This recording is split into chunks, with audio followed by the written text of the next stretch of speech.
تشریف لے گئے. معراج پر ایک مقام وہ آتا ہے جب جبریل رک جاتے ہیں, رفرف جو ہے وہ رک جاتا ہے. اب کون جا رہا ہے؟ اللہ اکبر.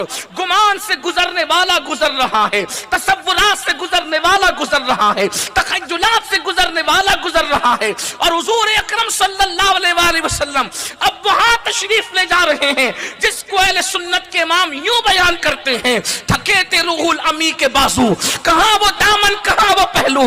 تھکے تھے روح الامی کے بازو, کہاں وہ دامن کہاں وہ پہلو. رکاب چھوٹی امید ٹوٹی, نگاہیں حسرت کے ولولے تھے. حضور وہاں جا رہے ہیں, پوچھتے کیا ہو عرش پر, یوں گئے مصطفیٰ کے یوں. پوچھتے کیا ہو عرش پر, یوں گئے مصطفیٰ کے یوں. کیف کے پر جہاں جلے, کوئی بتائے کیا کہ یوں. اللہ اکبر. حضور وہاں جا رہے ہیں. پہلی بات آپ سے عرض کر دوں, حضور کو وہاں لے جایا گیا اس لیے کہ حضرت موسیٰ علیہ السلام کا دور گھوڑے اور کھچروں کا دور تھا.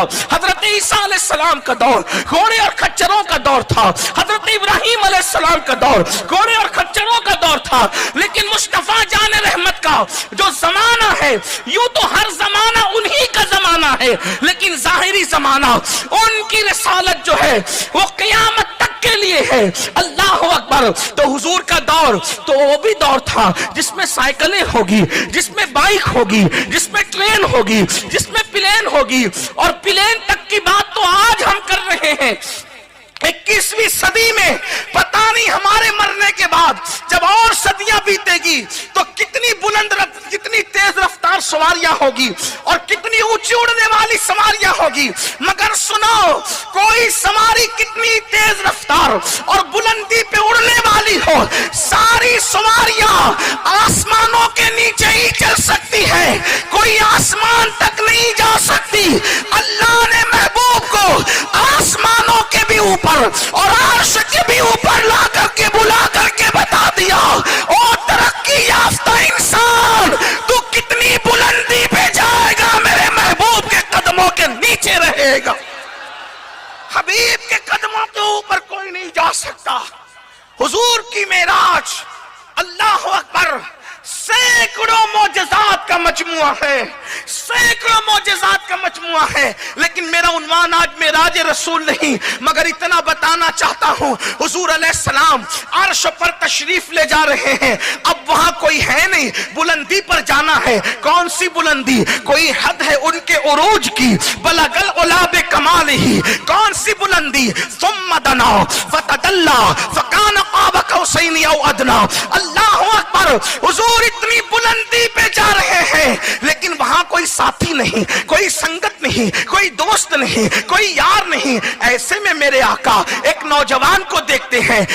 نوجوانوں ذرا توجہ کرنا, میرے آقا ایک خوبصورت جوان کو دیکھتے ہیں. اللہ اکبر. اور وہ جوان اپنا کندھا اپنی گردن حضور کی بارگاہ میں پیش کرتا ہے, یا رسول اللہ بلندی پہ جانے کے لیے میرا کندھا حاضر ہے, ذرا توجہ فرمائیں. میں بطور مفہوم پڑھ رہا ہوں, شیخ ابو المعالی کو میں بطور مفہوم پڑھ رہا ہوں, امام اربلی کو. اللہ اکبر. سرکار کی بارگاہ میں کندھا پیش کیا, حضور نے اس کے کندھے پہ اپنا قدم رکھا, اس جوان کے کندھے پر.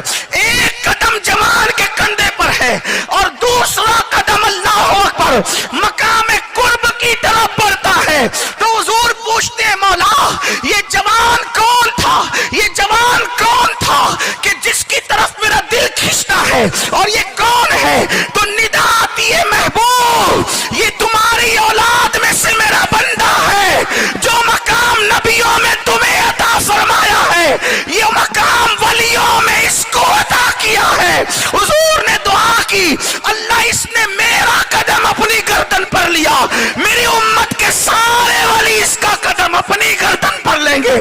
اسی کو دنیا شیخ عبد القادر جیلانی کے نام سے جانتی ہے. اب یہاں پر ایک بات عرض کروں, بہت ممکن ہو اتنی کلپ کاٹ کے کوئی چلائے کہ کیا بنا دیا غوث پاک کو, تو تھوڑی سی تشریح بھی کر لوں, کیونکہ حالات اچھے نہیں ہیں, حالات اچھے نہیں ہیں, تو تھوڑی تشریح بھی کر دوں. غوث پاک کیسے پہنچے جہاں جبریل نہیں پہنچے, عرش پہ کیسے پہنچے؟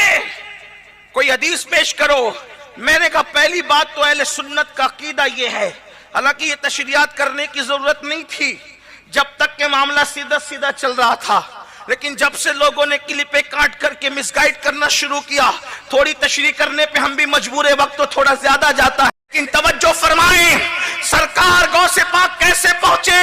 تو میں آپ کو ایک بات بتاؤں، پہلے تو اہل سنت کا عقیدہ یہ ہے کہ سرکار غوث اعظم کی روحانیت وہاں پہنچی، روح مبارکہ پہنچی، کہ اس پر حدیث چاہیے۔ میں نے کہا حدیث سیاہ میں موجود ہے کہ جب بھی کوئی بندہ، توجہ کرے، جب بھی کوئی بندہ باوضو سوتا ہے، جب بھی کوئی بندہ باوضو سوتا ہے تو میرے آقا فرماتے ہیں وہ سو جانے والا جو وضو کر کے سویا ہے اس کی روح نکالی جاتی ہے اور عرش کے نیچے لے جا کر کے رکھی جاتی ہے، اور پوری رات اس کی روح عرش کے نیچے سجدے میں رہتی ہے۔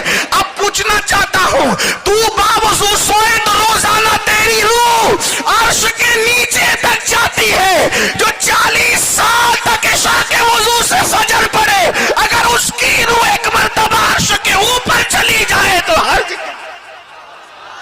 بات تو حدیث کی ہے نا، یہ سرکار غوث پاک ہے۔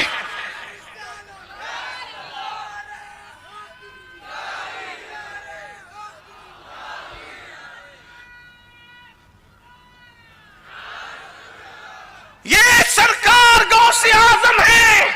حضور غوث پاک اپنے قصیدے میں خود فرماتے ہیں، میری طرح کسی کو مت سمجھنا اور کسی کو میری طرح مت سمجھنا، مجھے کسی پر قیاس مت کرنا، کسی کو مجھ پر قیاس مت کرنا۔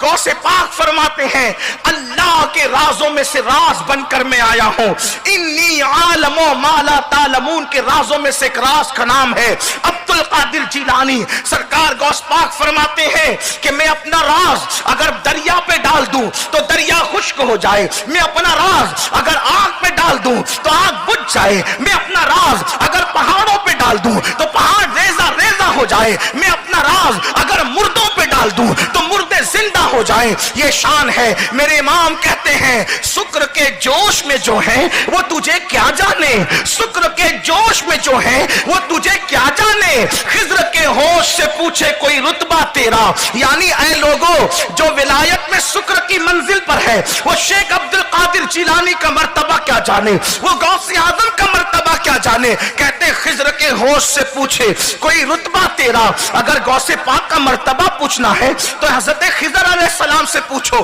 اور بہجت الاسرار میں موجود ہے۔ میں ساتھ ساتھ سارے حوالے پڑھتے جا رہا ہوں، جس کو جو ہے ادھر دیکھنا ہے وہ اس طرف توجہ کر سکتا ہے۔ بہجت الاسرار میں موجود ہے ایک بزرگ کی ملاقات حضرت خضر علیہ السلام سے ہوئی تو پوچھا خضر علیہ السلام سے کہ یہ بتاؤ کہ شیخ عبد القادر جیلانی کیسے ہیں، یہ بتاؤ شیخ عبد القادر جیلانی کیسے ہیں؟ تو خضر علیہ السلام نے جواب دیا عبد القادر جیلانی اس ولی کا نام ہے، اس سے پہلے ایسا ولی کائنات میں ہوا نہیں، اور اس کے بعد ایسا ولی اب قیامت تک کوئی ہو نہیں سکتا۔ یہ شان ہے سرکار غوث اعظم کی۔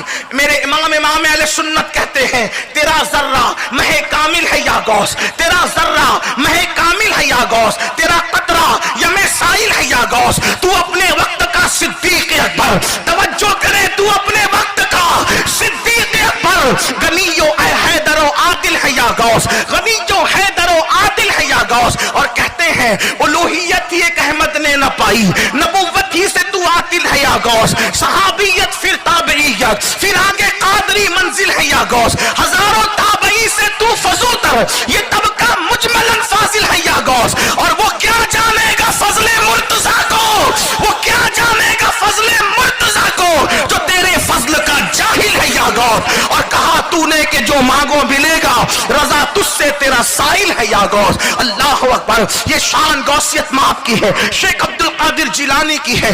اب آئیے وہ غوث اعظم سیدنا شیخ عبد القادر جیلانی جو ولیوں کی کائنات کے سردار ہے، جو کائنات ولایت کے سردار ہیں، اللہ اللہ جب دنیا میں تشریف لائے تو آپ کی پشت پر رسول اللہ کے قدم کا نشان موجود تھا۔ یہ بھی میرے نبی کا معجزہ ہے۔ قدم رکھا گیا کب؟ اور جب دنیا میں آئے تو اپنے نانا کا قدم اپنی پشت پر لے کر کے آئے سرکار غوث پاک شیخ عبد القادر جیلانی اب جس دور میں پیدا ہوئے ان کی شان آپ اتنی سمجھ گئے. تو اب آئیے بات کرتے ہیں یعنی کہ ولیوں کے سردار ہے, ولیوں کے سلطان ہے, ولیوں کے تاجدار ہے, سارے